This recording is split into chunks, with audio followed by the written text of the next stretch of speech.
મારી ભાવનગરની બહાદુર પોલીસને કહેવું છે, એ દ્રશ્યો જોજો. પકડાયા પછી મીડિયાને કેટલા સમય પછી વિઝ્યુઅલ આપે તો એ વિડીયો જોજો.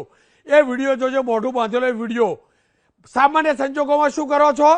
મારી ટીમને કે આ જુઓ, સામાન્ય સંજોગોમાં હાથ પકડી પોલીસવાળા બે લઈ આવે, મોટું ડિટેક્શન કર્યું હોય એમ.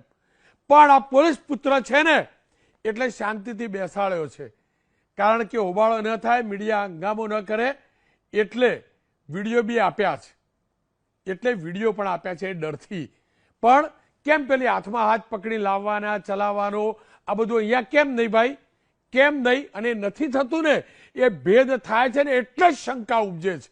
એટલે જ શંકા ઉપજે છે. બે લોકોનો જીવ લેનારો પોલીસનો પુત્ર, ક્યાંક પોલીસ એની મહેમાનગતિ તો નહીં કરે ને? સરભરા કરશે પોલીસ, કે પછી પેલો સરઘસ નીકળે રિકન્સ્ટ્રક્શન માટે એવું નીકળશે? સૌથી મોટો સવાલ છે. પેલા તથ્યનું નીકળેલું ને, આ ભાવનગરનો તથ્ય છે.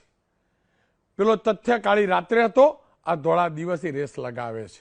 ધોળા દિવસે રેસ લગાવે છે. અને હું ફરીથી કહું છું, એ દ્રશ્યો રિકન્સ્ટ્રક્શન અહીંયા થવું જોઈએ. કાનૂની રીતે હું નથી જાણતો, પણ નાગરિક તરીકે હું જાણું છું.